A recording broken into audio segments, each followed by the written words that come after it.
सद्गुरू पैमावली मातोश्री मैयाना प्रथम कृतज्ञपूर्वक वंदन. आणि आपण सर्व सद्भक्त सत्श्रोते आपणा सर्वांना आदरपूर्वक नमस्कार.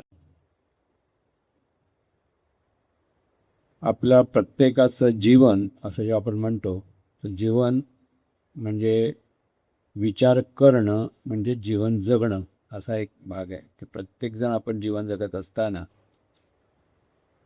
प्रथम विचार असतो आपल्याकडे, आणि ते विचारातून उच्चार आणि आचार हा सतत होत असतो. अर्थात विचारांच्या मागे सुद्धा बऱ्याच गोष्टी आहेत, पण सद्गुरूंनी जी साखळी सांगितलेली आहे, माहिती आहे का कोणाला साखळी?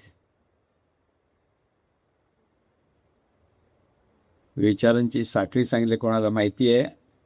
माहिती पाहिजे सगळं. परिस्थिती, संगती, वासना, परिस्थिती, संगती, संस्कार, वासना, पुढे विचार, पुढे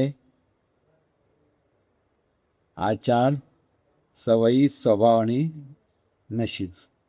म्हणजे आपलं जीवन कसं होतं त्याचं हे साखळी सद्गुरूंनी मांडली होती.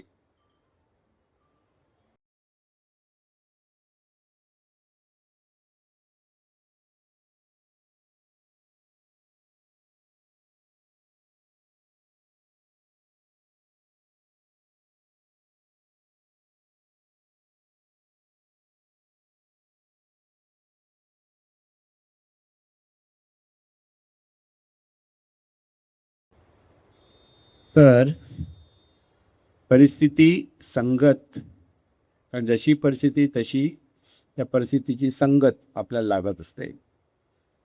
संगतीतून आपल्यावरती संस्कार होत असतात, आणि त्या संस्कारातून आपल्या ठिकाणी वासना. आता हे वासना याचा अर्थ काय? तर वासना म्हणजे आपल्याकडे जे हवेपणा असतो. प्रत्येक माणसाकडे काय, तर प्रत्येकाला आपल्याला हवं असतं काहीतरी, त्या हवेपणाला वासना म्हणतात. मग त्याच हवेपणातून मग कामना, इच्छा, धारणा ह्या सगळ्या गोष्टी त्याच्यातून निर्माण होतो. मी त्या पद्धती म्हणून परिस्थिती, संगत, संस्कार आपण वासनेच्या ऐवजी भावना म्हणतो. शक्यतो भावना बरोबर शब्द येतो, आणि त्याच्यातून विचार निर्माण होतात. माणसाकडे विचाराचं स्फुरण होतं. ते आपल्या प्रत्येकाकडे विचारांचं जे स्फुरण आहे, त्या स्फुरणातून आपण मग नंतर विचाराचं रूपांतर उच्चारामध्ये आणि उच्चाराचं रूपांतर आचरणामध्ये होतं. आचरण पुन्हा पुन्हा जेव्हा एखादी गोष्ट करतो त्याच्यातून आपल्याला लागतो सवय, आणि सवयीतून माणसाचा स्वभाव घडतो. एखादा माणसाचा स्वभाव असा आहे असं जे आपण म्हणत असतो, त्याच्यामागे एवढ्या सगळ्या गोष्टी मागे असतात, आणि त्याच्यातून प्रत्येकाकडे विचार हे निर्माण होत असतात. दोन गोष्टी आहेत, आपण विचार करतो आणि आपल्याकडे विचार येतात. विचार म्हटल्यानंतर दोन गोष्टी, कारण आपण म्हटलं की आपलं बहिर्मन आहे आणि अंतर्मन असे दोन अंग आपली आहेत. बहिर्मन म्हणजे नेमकं काय? तर बहिर्मन म्हणजे ते जगाशी संबंधित असतं. म्हणजे जगाशी कसं संबंधित? बहिर्मन आपल्या पंचज्ञानेंद्रियाचं म्हणजे डोळे, कान, नाक, जिव्हा, त्वचा याच्यातून जगाशी संबंधित होते, आणि जगासंबंधीचं ज्ञान गोळा करतं, आणि हे ज्ञान गोळा केलेलं ठेवतं कुठे? अंतर्मनात. कसं चाललंय जीवन ते आपल्या लक्षात येईल की प्रत्येक वेळेला हे संस्कार वगैरे जे आपण म्हणतो ते येतात कुठून? ह्यामुळे येतात. ज्या परिस्थितीत आपण राहतो किंवा ज्या संगतीत आपण राहतो, तर त्या संगतीत जे जे काही घडत असतं, मग व्यक्ती असेल, घटना असेल, किंवा आणखीन गोष्टी घडतात, ते त्या सगळ्यांचा परिणाम म्हणजे ते बहिर्मन आपल्या डोळ्यातून, कानातून, नाकातून सगळ्या अंगाने ते ज्ञान गोळा करतं, आणि ते अंतर्मनात जातं. ते अंतर्मनात गेलं म्हणजे नुसतं राहिलं नाही, तर तिथे ती वासना किंवा भावना रूपाने राहते. म्हणजे अंतर्मनात त्याच्या भावनाचं रूपांतर होतं. आता ही जी भावना आहे, त्या भावनेच्या अधिष्ठानावर अंतर्मनातून विचार येतात, आणि आपण एक विचार आतून येतात आणि एक बाहेरच्या गोष्टींशी आपण जे संबंधित होतो त्याच्यात अंगाने आपण विचार करतो. म्हणजे समजा तुम्ही एखाद्या पिक्चरच्या गोष्टी चालणाऱ्या ग्रुपमध्ये आहात. म्हणजे सगळी मुलं आहेत आणि सगळेजण पिक्चरच्याच गोष्टी करतात. आता ह्या पिक्चरच्या गोष्टीमध्ये सगळ्यांना पिक्चरच्याच गोष्टी सांगायची हौस येते. मग सगळेजण हा पिक्चर असा होता की ह्याच्यात ही गोष्ट होती, त्याच्यात ते होतं, असं जे आपण सांगत जातो. मग त्याचाच सगळा जो संस्कार आहे त्याच्यातून, तर तो आपल्या अंतर्मनात मुरतो. संस्कार म्हणजे अंतर्मनात मुरतं. सगळे हे जे विचार आपण पुन्हा पुन्हा करतो, ते अंतर्मनात जातात. म्हणून भूतांचा विचार केला तर भूतवान आणि देवाचा विचार केला तर देवाल, असं एक महाराजांचं अमृतविचार आहे खरा. की ज्या संगतीत आपण राहतो, त्या संगतीप्रमाणे आपण घडतो. होणं म्हणजे काय, घडतो. संस्कार होतात म्हणजे काय, त्याप्रमाणे आपलं, कारण त्या संस्कारातूनच वासना निर्माण झाल्या की त्याच्यातून परत आपण विचार पुन्हा करतो आणि ते विचारातून उच्चार, आचार सगळं सुरू होतं आणि त्याच्यातून स्वभाव आपला निर्माण होतो. सवय, पुन्हा पुन्हा विचार केले, पुन्हा पुन्हा बोललो, पुन्हा पुन्हा कोणतीतरी एखादी गोष्ट करायला लागली की ती सवय लागते आपल्याला आणि त्या सवयीप्रमाणे आपला स्वभाव तयार होतो. म्हणजे आपलं पिंड तयार होतं, धारणा तयार होते पक्की, की हे असंच आहे. म्हणून हिंदू धर्मातील जे पूजा अर्चा करतात परंपरेने, तर त्यांची भावना अशीच आहे की परमेश्वर असाच आहे, की परमेश्वराची आपण पूजा केली आणि त्याप्रमाणे सगळं झालं. जर इतर धर्मियांचे असे त्यांच्या धर्मामध्ये जे शिकवलं त्याप्रमाणे ते धरतात आणि त्याप्रमाणे त्यांच्याकडे त्याच पद्धतीचे विचार, म्हणजे स्वभाव कसा झाला. हिंदू धर्मियाचा स्वभाव परमेश्वराच्या अपेक्षित कसं वागायचं तो एक तयार झालेला असतो. तोच मुस्लिम धर्माच्या ह्याच्यात त्यांच्याकडे वेगळा आहे. परमेश्वर आहे, पण तिथे ते 5 वेळा नमाज पडणं वगैरे सगळं आहे. तर आणखीन पारशी धर्म जो आपण म्हणतो त्याच्यामध्ये त्या अगदीची पूजा करणं वगैरे त्या पद्धती, तो एकाचा पिंड त्याप्रमाणे तयार होत असतो. म्हणजे त्याप्रमाणे प्रत्येकाचं वागणं, म्हणजे नुसतं देवाधर्माच्या संबंध तर आहेच, पण इतर गोष्टीच्या संदर्भात पण आपले सण बिण आपण जे साजरे करत असतो त्याच्यातून प्रत्येकाचा स्वभाव हा असा झालेला असतो आणि ह्या स्वभावाच्या पिंड झाल्यामुळे त्याच पद्धतीचे परत विचार आचार परत सुरू होते. चक्र तेच आहे, सगळं चक्र आहे. की नुसतं सवय झालं की संपलं काय, सवय झालं की आपण त्याप्रमाणेच विचार करणार, त्याचप्रमाणे बोलणार. कितीही सांगितलं तरी आपल्याला ते पटत नाही, कारण अंतर्मन एकदा एखादी गोष्ट घट्ट धरलं की ती बदलायला मागत नाही. आणि म्हणून आपण प्रत्येक जण जे आहोत, बघायला गेलं तर बहिर्मन आणि अंतर्मन दोन्ही मिळून आपण आहोत. अंतर्मन आणि बहिर्मन 2 अंग आहेत आपलीच. महाराज त्यांना 2 हात म्हणजे आपण 4 हाताचे आहोत. 2 हात आपले हे आणि तिसरा हात बहिर्मन आणि चौथा हात अंतर्मन, असं एकदा प्रवचनात महाराजांनी विषय म्हटला होता. आणि म्हणून हे जे बहिर्मन अंतर्मन आहे, ह्या बहिर्मन अंतर्मनाचं कार्य काय, तर विचार करणं. सुरुवात विचारातून होते. कोणतेही जाणीवपूर्वक विचार करतो, बोलतो, म्हणजे बोलताना आपण काहीतरी विचार करून करून बोलतो, पण इतके वेगाने विचार येतात आणि इतक्या वेगाने आपण बोलत असतो की आपल्याला कळत नाही आपण विचार करून बोलतोय. पण कधी कधी आपण अविचारातून बोलतो, कळत नाही आपल्याला का, कारण आपला अंतर्मनाचा जो पिंड तयार झाला त्याप्रमाणे आपण बोलतो. मग एखाद्या माणसाला शिवी द्यायची सवय आहे, जरा काय बोललं की पटकन शिवी देतात बघा. मग त्या शिवी देतात, हे मनात वाईट काही नसतं, पण आपल्याला ऐकताना जर काहीतरी वाटतं, अरे असा कसा बोलतो, पण ती त्याची सवय असते, कारण ते लहानपणापासून तो पिंड तसा तयार झाला, तसा स्वभाव तयार झालेला असतो.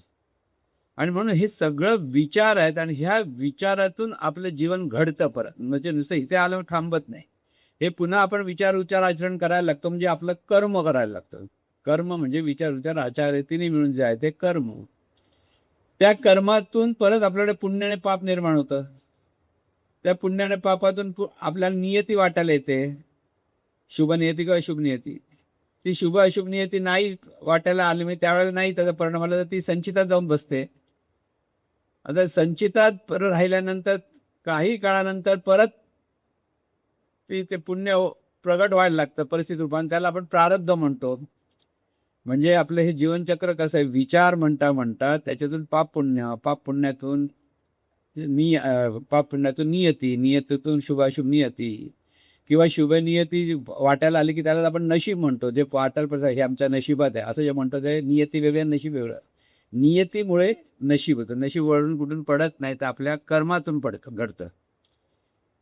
आणि जर नशीब म्हणून वाटेल नाही आलं तर तीच पाप पुण्य पुन्हा आपल्याच ठिकाणी असलेलं जे आपलं संचित म्हणतो आपण. संचित म्हणजे ते हे सगळं साठवलं जातं अंतर्मनामध्ये आणि त्याच्यात तेच परत आपल्या वाट्याला असेच आता हे प्रारब्ध पण येतं कसं, आपण ज्या पद्धतीने चिंतन करतो, कारण आपला स्वभाव असा झाला की चिंतन करायला लागलो की त्याच पद्धतीचं प्रारब्ध वर यायला लागतं आणि त्याप्रमाणे परत चांगली वाईट परिस्थिती आपल्या वाट्याला येते.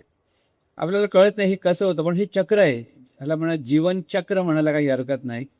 आणि हेच जीवनचक्र त्याच्यातून आपलं सगळ्याचं कारण म्हणजे विचार म्हणून आपल्याला जर सुधारायचं असेल तर नेमकं काय केलं पाहिजे.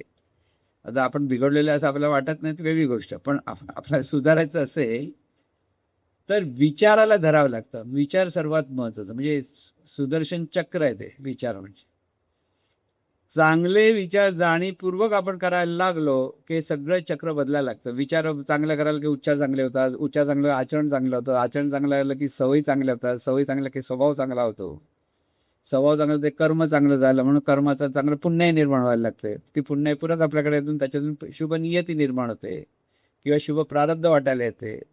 आणि म्हणून करायचं काय, आपल्या हातात काय, तर आपल्या हातात विचार आपण कसे करतो तिथे आपलं लक्ष असलं पाहिजे. आपल्या जीवनामध्ये आपल्याला सुख शांती समाधान हवं आहे, आपल्या जीवनामध्ये ऐश्वर हवं आहे, आपल्या जीवनामध्ये भरभराट हवी आहे, आपल्या जीवनामध्ये सर्वत्र नावलौकिक व्हावं असं आपलं वाटत असेल तर आपल्याला त्याच पद्धतीचे विचार करता आले पाहिजेत. हे त्याचं शास्त्र आहे. म्हणजे विचार विचार म्हणतो आपण. म्हणून जे आपला मनामध्ये जे सकारात्मक आपण विचार करतो तर सकारात्मक गोष्टी आपल्या प्राप्त होतात. नकारात्मक विचार करायला लागलो तर नकारात्मक पण गोष्टी आपल्या वाट्याला येतात.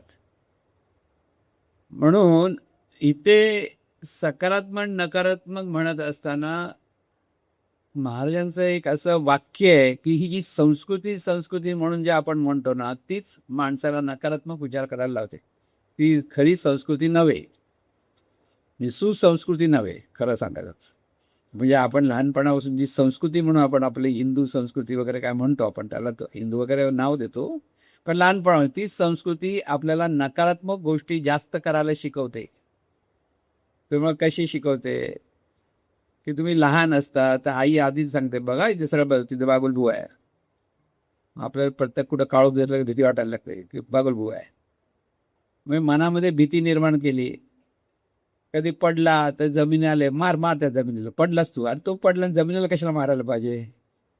पण मारायला शिकवतो आपण, प्रतिक्रिया द्यायला शिकतो म्हणजे संस्कार कसे आहेत आपले की कोठेही आता म्हणतो ना पण देवाकडे नमस्कार करून आपल्याला चांगलेच विचार करायला पाहिजेत. पण महाराज म्हणायचे ना होय महाराजा म्हणून लोक गणपतीला कसे नवस करायचे ते त्यात आपल्याला पडायचं नाही. पण नकारात्मक विचार करण्याची आपली सवय समोरच्या माणसाला बघितलं की ती देवाची मूर्ती म्हणून काय बघत नाही आपण कोणालाच. आपल्याला मनासारखा आवडला तर बरा वाटतो, मनासारखा नाही आवडला तर तो काय चांगला नाही. किती पण चांगलं तो बघत असो, एक गोष्ट कधी चुकली असेल तर आपल्याला त्याच्या 100 गोष्टी पण चुकीच्याच वाटतात. कारण पाहण्याची आपली दृष्टी जी आहे ही दृष्टी आपली नकारात्मक आहे आणि ही नकारात्मक दृष्टिकोनातूनच माणसाला नकारात्मक विचार जास्त येतात. लहानपणापासून जर आपल्याला सकारात्मक विचार करायला शिकवलं असतं आई-वडिलांनी, म्हणजे आता आपली चुकी नाही, कोणाची चुकी? आई-वडील. आई-वडिलांची चुकी का? त्यांच्या आई-वडिलांनी त्यांना ते शिकवलं, ते आई-वडील आपल्याला शिकवतात. परंपरेने हे नकारात्मक विचार करण्याची सवय जी लागलेली आहे आणि त्या नकारात्मक विचारातून द्वेष आहे. म्हणजे समाजामध्ये जाती-जातीच्या नावाने द्वेष आहे, धर्माच्या नावाखाली द्वेष आहे, आता पक्षांच्या नावाखाली द्वेष आहे. किती ठिकाणी द्वेष आहेत, भांडण-तंट्यात, हे सगळ्या नकारात्मक गोष्टी आहेत. आता लढाई ही सुद्धा नकारात्मक गोष्ट आहे, याच्यातून कोणाचंच भलं नाही. सगळ्यांचेच त्रासच आहे. मानवजातीचं म्हणजे अधःपतन होतं ह्या गोष्टीतून. तरी पण माणसं आपली सत्ता गाजवण्याच्या ईर्षेने ह्या सगळ्या गोष्टी करतात, कारण त्यांचा तो स्वभाव झालेला आहे. आपल्याला हा स्वभाव बदलता आला पाहिजे. म्हणजे स्वभाव बदलण्यासाठी पुन्हा आपल्याला विचारच करायला पाहिजे. म्हणून सर्वसाधारणपणे आपण कुठेही काही करताना सकारात्मक विचारानेच पाहिलं पाहिजे आणि त्यासाठी सकारात्मक विचाराचं नेमकं गुह्य काय, तर सकारात्मक विचाराचं म्हणजे बेस काय असला पाहिजे, तर इथे परमार्थ येतो. म्हणजे ते परमार्थाचं खरं समाजामध्ये सुखशांती नांदायची असेल तर खरी परमार्थिक दृष्टी माणसाला मिळाली पाहिजे. परमार्थिक दृष्टी काय, की सगळी रूपं, सगळी माणसं, सगळी पशुपक्षी एकाच चैतन्य स्वरूपाची रूपं आहेत. हा बेस तिथे परमार्थाचा आहे, तो कळला पाहिजे. तो कळत नाही की एकाच परमेश्वरी शक्तीतून आपण सर्व माणसं, सर्व पशुपक्षी, सर्व जे जे काही आहे ते आपण सगळेजण तर एकाच शक्तीतून निर्माण झालो किंवा एकच शक्ती विविध रूपाने प्रगट आहे. जसं पाण्यातून बर्फ निर्माण होतात तसं ह्या चैतन्य स्वरूपातून हे सगळं विश्व निर्माण झालेलं आहे आणि त्या विश्वाला तो आकार आहे. पण तेच सत्य आपल्याला लक्षात येत नाही. ते जर लक्षात आलं तर आपण सगळे एकाच परमेश्वराची लेकरं म्हणा की एकाच परमेश्वराची निर्मिती आहोत म्हणा, हा जर बोध ज्याच्याकडे पक्का होईल तो खरा पारमार्थिक दृष्टी आहे त्याला. नुसतं आपण सर्व आपल्या परमेश्वराची आपण सर्व लेकरं म्हणतात परत भांडायला तयार असू तर आणि देशमत्सर करत असू तर त्याच्यात त्याला काही परमार्थिक दृष्टी नाही. म्हणून पारमार्थिक दृष्टीकडे आपल्याला समत्वाने पाहायला शिकता आलं पाहिजे आणि तो विचार तेच संस्कार लहानपणापासून मुलांकडे व्हायला पाहिजेत. आणि आपण आजही आपल्याला जर सुधारायचं असेल तर आपली ही दृष्टी अशीच असली पाहिजे की ज्याच्यातून सर्वांप्रती समत्वाने पाहता आलं पाहिजे, सर्वांचा आदर करता आला पाहिजे, सर्वांना समजून घेता आलं पाहिजे. म्हणजे त्याला महाराज सद्गुण म्हणतात की हे सगळं कधी होईल. म्हणजे सद्गुण म्हणजे काय, समता, सभ्यता, सामंजस्य, सहिष्णुता आणि समाधान, अशा 5 गोष्टी झाल्या. पण नंतर आपण आणखीन त्याचा विस्तार केला. समता, सभ्यता, सामंजस्य, सहिष्णुता, लवचिकता. लवचिकता म्हणजे ॲडजस्ट करता आलं पाहिजे, विनम्रता, नम्र झालं पाहिजे, कृतज्ञ असलं पाहिजे, कृतज्ञता आणि समाधान. म्हणजे ह्या सगळे गुण म्हणजे सकारात्मक दृष्टिकोन असण्यासाठी आपल्याला ह्या प्रत्येक गुण आपल्याकडे त्या गुणाच्या अधिष्ठान की ते गुण आपला स्वभाव झाला पाहिजे. म्हणजे हा स्वभाव असा झाला की आपल्यातून हे गुण प्रगट झाले पाहिजे, त्याच्यातून आपले तसेच विचार निर्माण झाले पाहिजे. समता म्हणजे सर्वांप्रती समत्वाने पाहणं.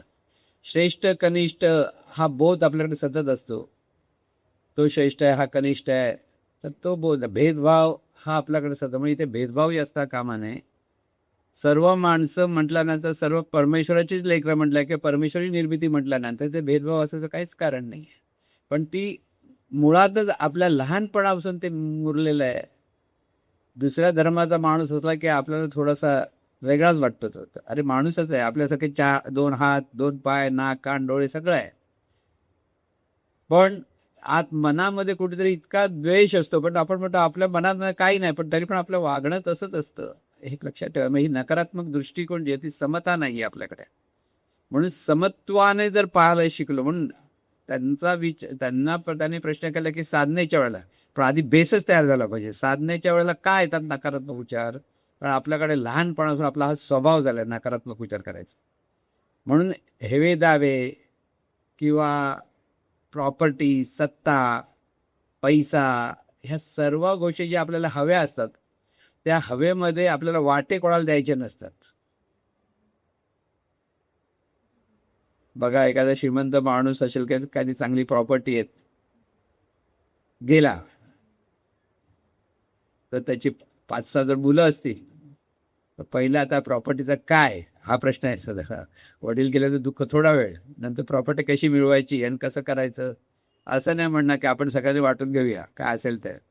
पण दुसरा कोण मी पुष्कळ सांभाळल्या वडिलांना, मी असं केलंय तसं केलंय, पण तो आपल्याकडे शेअर कसा मिळेल याचा प्रयत्न करतो. हे भांडणतंटे जे होतात ते याच्यासाठी होतात सगळीकडे. जे म्हणून म्हणतात नकारात्मक दृष्टिकोन जो आपल्याकडे आहे तो तिथे समत्वाने पाहण्यात शिकला पाहिजे की सर्वांना सारखाच हिस्सा मिळाला पाहिजे.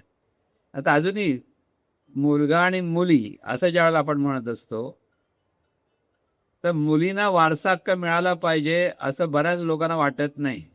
म्हणजे अगदी मोठी मोठी माणसं वगैरे सगळे तुम्ही बघा चांगली, मुलींना वारसा हक्क नाही दिलाय, मुलांना द्यायचं. मुलीला काय, मुलगी गेली लग्न करून तिला काय द्यायचं आहे, असाच उत्तर असतं बऱ्याच वेळेला. म्हणजे ही सगळ्या गोष्टी म्हणजे इथे समत्वाने पाळणं हा जो भाग आहे तो भाग आपल्याला पहिला लक्षात घ्यावा. म्हणजे संस्कार पहिले आपल्याला चांगले झाले पाहिजे म्हणून पहिलंच समता पाहिजे.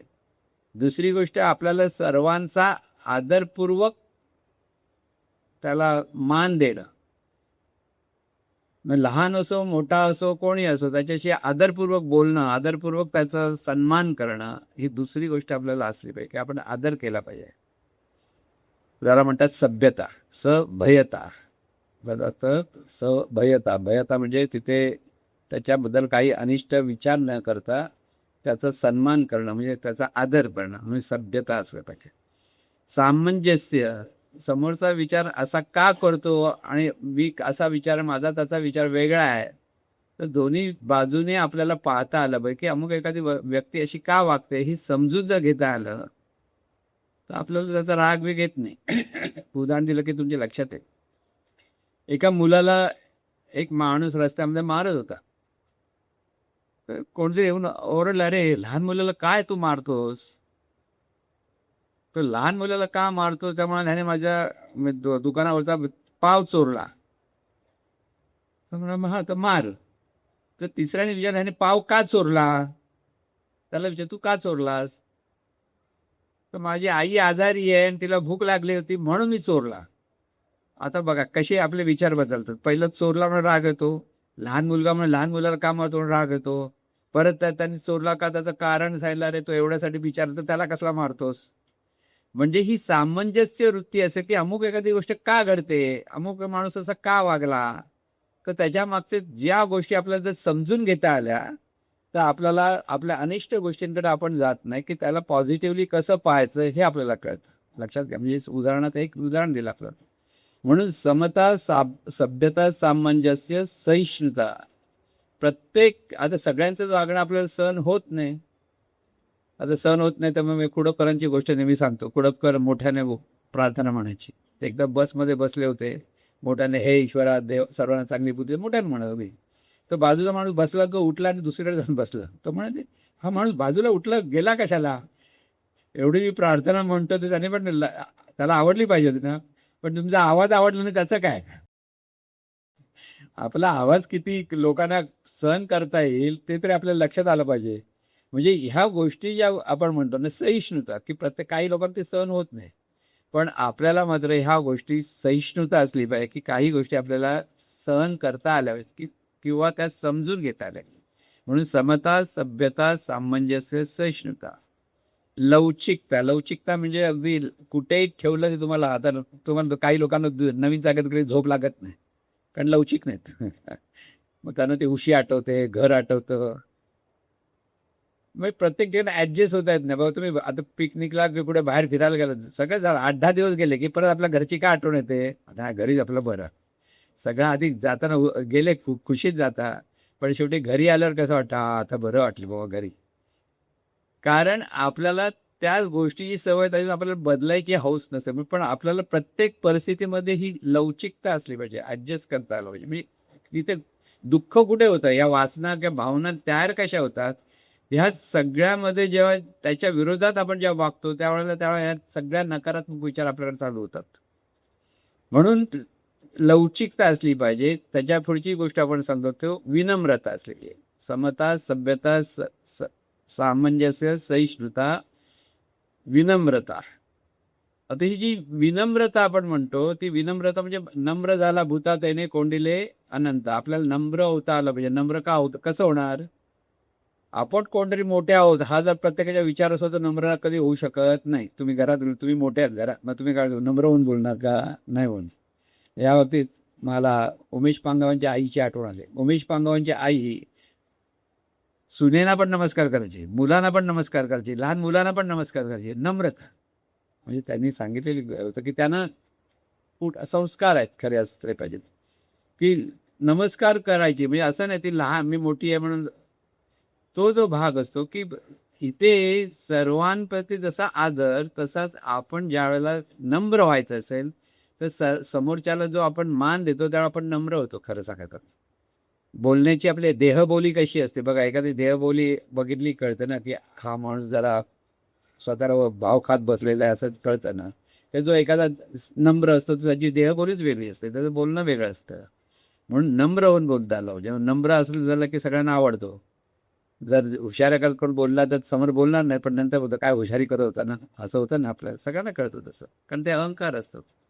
म्हणून समता, सभ्यता, सामंजस्य, सहिष्णुता, लवचिकता, विनम्रता आणि कृतज्ञता, सगळ्यात महत्त्वाचे म्हणजे कृतज्ञता असतं, की आपल्याला आपल्यावर सर्वांचे उपकार आहेत.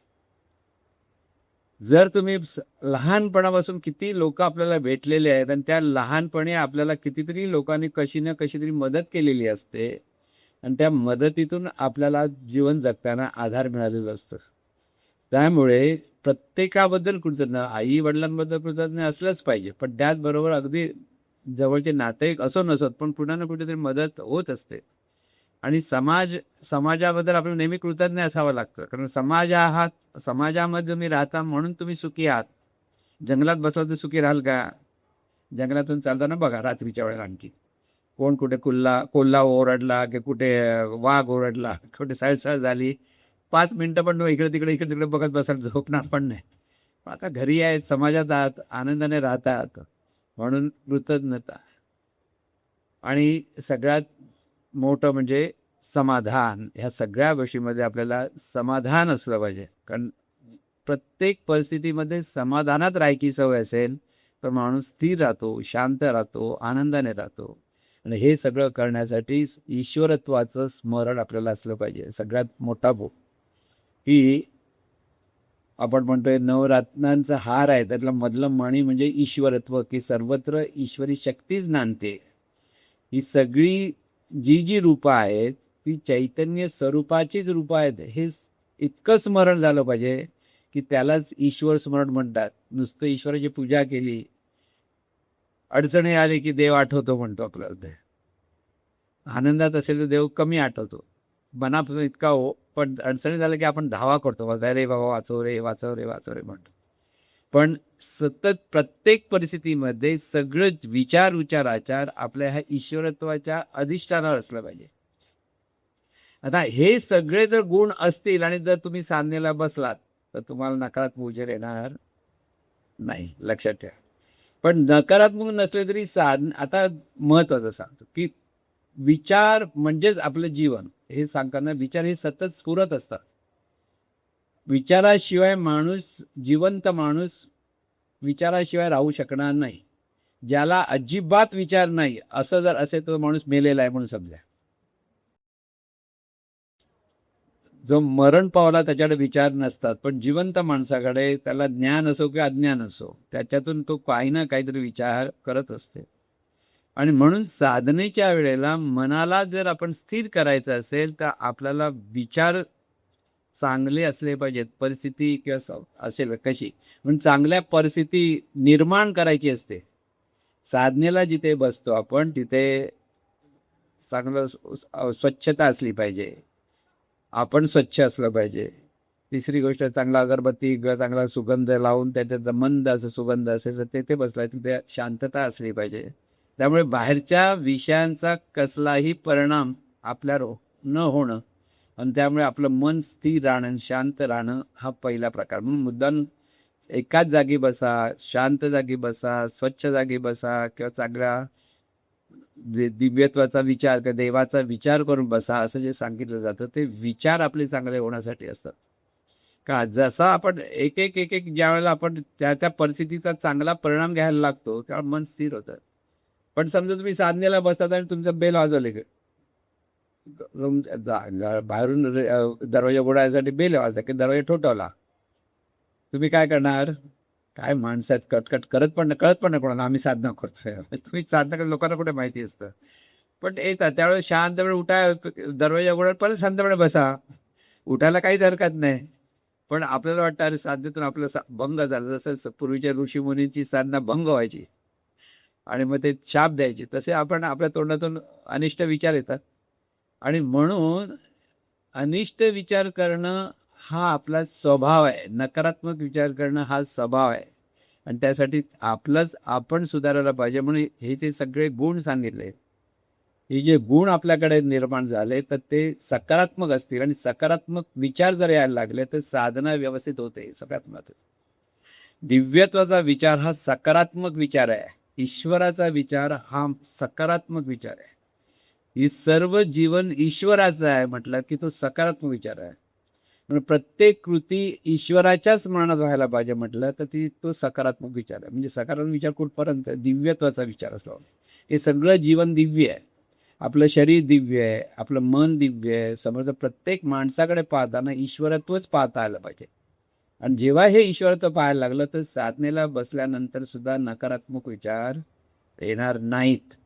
पण तरीसुद्धा आले तर त्या विचारांकडे पाहायचं नसतं. साधनेला बसताना विचार येणार, कारण एका जागी बसलं की ते विचार कळतात. आपण इतर वेळेला बोलता चालताना आतून विचार येत आहेत ते आपल्याला कळत नाही. जिथे आपलं सगळं लक्ष केंद्रित असतं तेवढ्यापुरतीच आपल्याला वाटतं की सगळं तिथे आपण तो विचार करतो. पण त्याचबरोबर आपल्या आपल्या मनामध्ये आतून अनेक विचार येत असतात. पण तिथे आपल्याला लक्ष नसतं. पण साधनेच्या वेळेला तुम्हाला फक्त मन स्थिर करायचं असल्यामुळे मन स्थिर करण्याच्या प्रक्रियेमध्ये आतून विचार येतात. चांगले येतील आणि वाईट येतील, कारण अंतर्मनामध्ये जे जे विचार भरलेले आहेत तेच विचार येतात. चांगले विचार कुठून येतात आणि वाईट विचार कुठून येणार? अंतर्मनाने जे पकडलेले आहेत, ऐकलेले संस्कार रूपाने ते विचार जे मुरलेले आहेत तेच विचार स्फुरतात. आता ते विचार स्फुरतात त्याची एक चांगली संधी असते की ते विचार आले की त्या विचार अडकलं नाही. आपलं सगळं लक्ष समजा श्वासाकडे पाहायला शिकवलं, त्यामुळे श्वासाकडे पाहत बसलो. विचार येते येऊ देत, तिथे लक्ष द्यायचं नाही. आणि जेव्हा अजिबात लक्ष द्यायचं नाही म्हटलं की आपोआप विचार यायचं कमी होतं.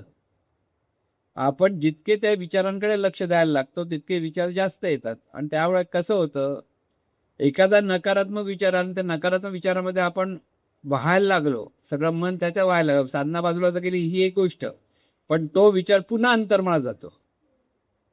जो आतून येतो त्याच्यावरती चिंतन करायला लागला, काय करायला लागलं, तो पुन्हा आतमध्ये जातो आणि परत तो अंतर्मनाला धरून बसतो की अंतर्मन त्या विचाराला धरून बसतं. पॅटर्न तसं तयार होतं. पण जर त्या विचारांकडे जर दुर्लक्ष केलं तर ते अनिष्ट विचार ते बाहेर पडतात, ते पडू देत हा विचार, कारण त्याच्यामुळे अंतर्मन स्वच्छ होतं. चांगले विचार आले तेही येऊ देत, अनिष्ट विचार तेही येऊ देत. तिथे आपल्याला पाहायचं नाहीये. ते आपल्याला पाहायचं कुठे? श्वासाकडे. आपलं सगळं लक्ष श्वासाकडे ठेवत बसलो की काय होईल, हे विचार जे येतात ते नकारात्मक किंवा वाईट तिथे लक्ष नाही दिलं तर अंतर्मन स्वच्छ होतं. म्हणजे अंतर्मनाचं शुद्धीकरण करायचं असेल तर साधना केली पाहिजे असं जे म्हणतो आपण. त्यामध्ये हे एक रहस्य आहे की जिथे ज्यावेळेला आपलं सगळी दृष्टी एका ठिकाणी केंद्रित करतो, आपण करण्याचा प्रयत्न करतो, त्यावेळेला मन ऐकत नाही, अंतर्मन ऐकत नाही. कारण अंतर्मनात जे आतले जे नकारात्मक विचार ते जास्त वर यायला लागतात. पूर्वीच्या काळी असं म्हणायचे ना की ऋषीमुनीवर बसले की तो इंद्र अप्सरांना पाठवत भंग करायला तपश्चर्या. हे आपले नकारात्मक विचार ह्याच अप्सरा आहेत, त्याच भंग करतात. कळलं ना? सगळ्यांचे विचार म्हणजे अप्सरेसारखे आहेत, त्याचे कुठे आपण अडकू काय सांगू शकत नाही. आणि म्हणून इथे लक्ष पाहिजे आपलंच, म्हणजे लक्षपूर्वक जीवनाकडे पहा. लक्ष जेव्हा जितकं व्यवस्थित असेल तेव्हा पटकन कळायला लागेल की हा नकारात्मक विचार आहे, हा सकारात्मक विचार. म्हणजे ह्या विचारांची जी आपल्याला लक्षात यायला लागेल की चांगला विचार कोणता, वाईट विचार.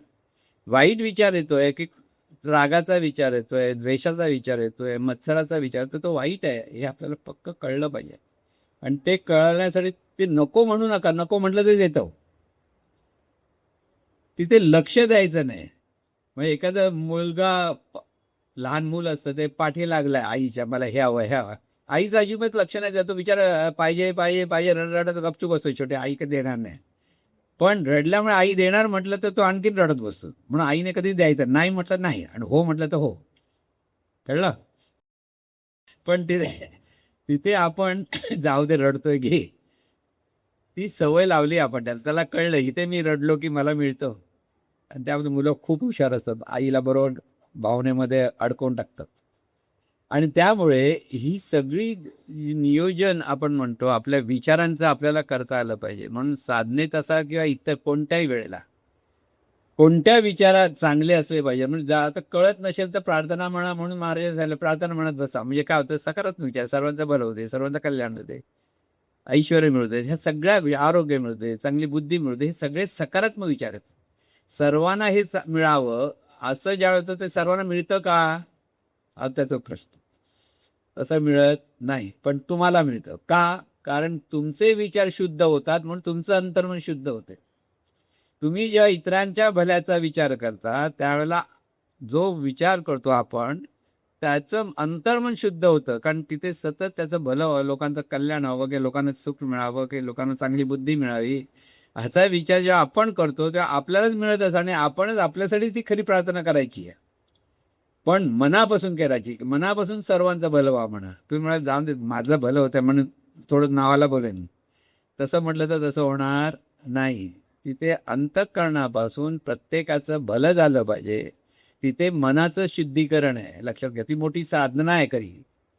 आपल्या मनाचं शुद्धीकरण होणं करणं ही साधना आहे, आणि त्यासाठी प्रार्थना ही दिव्य प्रार्थना म्हणतो आपण, ती दिव्य साधना ही खरी. पण ती कशी केली पाहिजे, भावपूर्ण केली पाहिजे. अंतःकरणापासून सर्वांचं भलं होते, सर्वांचं भलं होते, सर्वांचं भलं, हा ध्यास जेव्हा आपल्याला लागतो तेव्हा आपलं अंतर्मन शुद्ध होतं, नकारात्मक विचार बाजूला होतात, आणि सर्वांप्रती आपलं वागणं आपोआप चांगलं व्हायला लागतं. म्हणून प्रार्थना मेकॅनिकल म्हटली तर ती तेवढीशी कळत नाही. मेकॅनिकल म्हणजे जशी आहे ती म्हणत म्हणत जातो आपण. मग त्यामुळे काय होतं, ते शब्द फक्त अंतर्मन पकडतं, त्या शब्दाचा बोध आहे तो कळत नाही. जो बोध घेऊन तुम्ही केलात तर त्याचा फायदा अधिक होतो. म्हणून सर्वांना चांगली बुद्धी म्हणजे काय, असा प्रश्न आपण विचारला पाहिजे. काय चांगलं, आपण बुद्धी म्हणजे बुद्धी, प्रत्येकाला शहाणपण मिळालं पाहिजे ही बुद्धी आहे, आणि आत्मज्ञान मिळालं पाहिजे ही बुद्धी आहे. ही चांगल्या बुद्धीचं लक्षण आहे, की ज्याच्याकडे आत्मज्ञान आहे. म्हणून सद्गुरूंकडे आपण का पाहतो, ते आत्मज्ञान होतं, म्हणून त्या पद्धतीने आपण त्यांच्यापुढे आपण अगदी नम्र व्हायचो. म्हणून आत्मज्ञान, आणि आत्मज्ञान मिळेपर्यंत शहाणपण तरी असलं पाहिजे. की शहाणपण म्हणजे काय, आपण जे विचार करतो त्याचा चांगलाच परिणाम होत असेल तर तसे विचार आपण केले पाहिजे, हे जर आपल्याला कळलं तर शहाणपण. आपण काही होऊन देत वाटेल तसे आपण बोलतो, मग वाईट परिणाम आला की त्याला शहाणपण काय म्हणायचं, त्याला वेडेपणाच म्हणतो. म्हणून शहाणपण प्रत्येकाला असावं असं जेव्हा आपण इतरांबद्दल विचार करतो ते पहिले शहाणपण आपल्याला येतं. अंतर म्हणून ते शहाणपण शिकतं, लक्षात घ्या. लहान मुलांना किंवा मोठ्यांना आपण ते प्रार्थना ही त्यांच्यावर संस्कार होण्यासाठी केली पाहिजे, की त्यांनीही तसं म्हटलं पाहिजे, आणि त्यांनी तसं म्हटल्यानंतर त्यांचंही अंतर्मन शुद्ध होतं.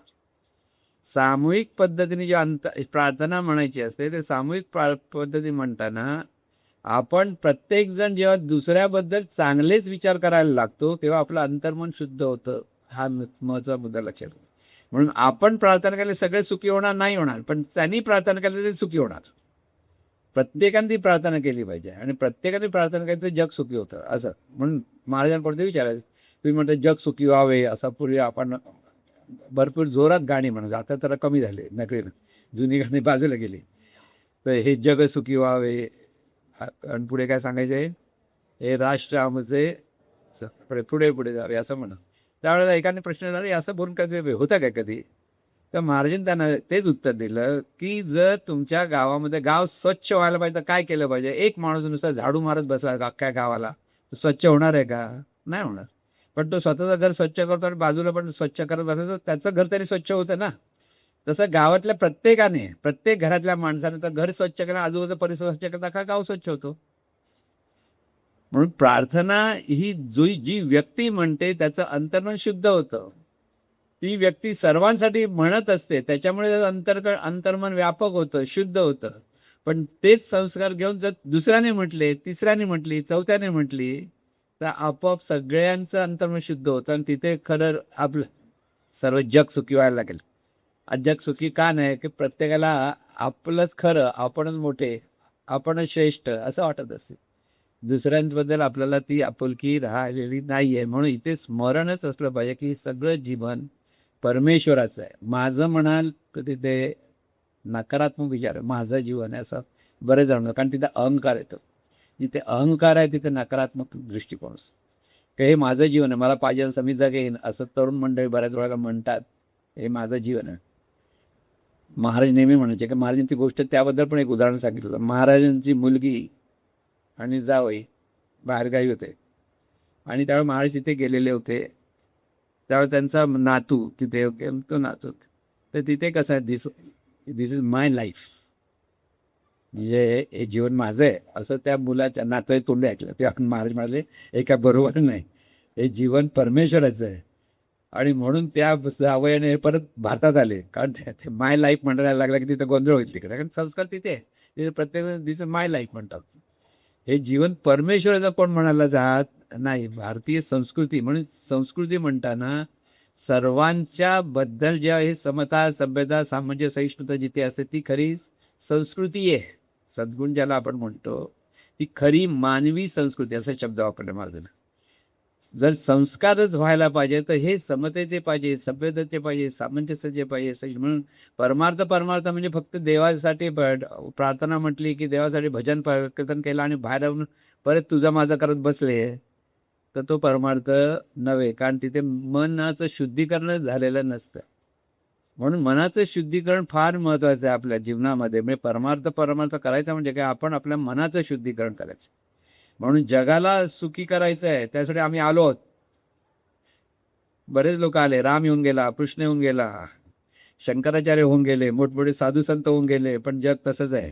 कारण जग स्वतःहून सुधारायला जोपर्यंत मागत नाही तोपर्यंत सुधारणा होणार नाही. आपले महाराज पण होऊन गेले की इथे सगळ्यांनी एक प्रयत्न केले त्यांच्या जवळचं जग सुधारण्याचा, पण त्याचा प्रभाव जितका जसा पूर्ण जगावर होतो का तसं नाही. म्हणून म्हटलं रामाच्या काळात जे राक्षस आहेत, कृष्णाच्या काळात पण राक्षस होते, आजच्या काळात पण राक्षस आहेत. एकमेकाबद्दल द्वेष मत्सर जे करणं आहे ती राक्षसी वृत्ती आहे. एकमेकाबद्दल आपलेपणा असतो ती मानवी वृत्ती आहे. आणि सर्वांचा भला व्हावा हा विचार केला तर ती दिव्य वृत्ती आहे. म्हणजे ह्या तिन्ही लेवलला आपलं जीवन चाललेलं असतं. म्हणून विचार करण्यासाठी चांगल्या लोकांच्या संगतीत राहणं, चांगल्या ग्रंथांच्या संगतीत राहणं, प्रार्थनेच्या संगतीत राहणं, हे सतत असं जाणीवपूर्वक राहावं लागतं. जाणीवपूर्वक राहिले तरच चांगले विचार येतात, नाही तर चांगले विचार येत नाहीत. आणि ते जसे चांगले विचार म्हणजे अंतर्मनामध्ये संस्कार होण्यासाठी, म्हणून सत्संग फार महत्त्वाचे. परिस्थिती आपल्या हातात नसते. परिस्थिती तुम्ही ज्या परिस्थितीत जन्माला आली ती परिस्थिती तुमच्या वाट्याला आली, त्या वाट्यात तुमची संगती आली, त्या वाट्यात संगती आल्यामुळे त्या पद्धतीने संस्कार होतात. त्या संस्कार म्हटलं की तशाच भावना वासना तयार होतात. आता एवढं झालं तर हे चक्र हे कळल्यानंतर आता विचार कसा करायचा जेव्हा त्या माणसाला कळतं तेव्हा हे चक्र तो परत बदलू शकतं. जीवनचक्रामध्ये परत सगळी सुधारणा वगैरे सगळं करू शकतो. लक्षात घ्या, म्हणजे हे जीवन आपलं जे आपण म्हणतो ते आपण विचार काय करतो त्याप्रमाणे आपल्याला नव्हतं. मग विचार हा चैतन्य शक्तीचा आविष्कार असून जीवनाला आकार देणारा कुशल कुंभार आहे, असं जे महाराज म्हणतात. त्याचा अर्थ आहे की आपल्या जीवनाला आपण आकार देतो, जसा विचार तसा जीवनाला आकार. म्हणून ह्या सगळ्या गोष्टीतून परमार्थ म्हणजे सुद्धा सकारात्मक विचार किंवा दिव्य विचार किंवा जी सुसंस्कृती आपण सांगितली, पंचशील म्हणायच्या महाराज. हा सगळा समता, सभ्यता, सामंजस्य, सहिष्णुता ही पंचशील आहे. तो अधिष्ठान असलं पाहिजे आपल्या जीवनाचं. ते जर अधिष्ठान असेल तर तुम्ही नेहमी पण चांगल्या पद्धतीने वागू शकता, जीवन जगू. आणि साधनेला बसायला ते अधिक पूरक पोषक ठरतं. ज्या नकारात्मक विचार करतो की अनिष्ट कर्म केलं की माणूस साधनेला बसू शकणार नाही, की तिथे त्याला ते सगळं आठवतं, कोणाचं वाईट केलं आहे की कोणाचं काय केलं ते आपोआप येतं. म्हणून चांगले विचार करणं आणि सत्कर्म करणं हा बोध आपल्याला इथे लक्षात घ्यायचा आहे. म्हणजे ते विचार येतील, चांगलेही विचार येतील आणि चांगल्या अंगाने जीवन जगता येईल. आणि असं सर्वांना अशा चांगल्या अंगाने जीवन जगता येऊ अशी सद्विचारणी प्राप्त.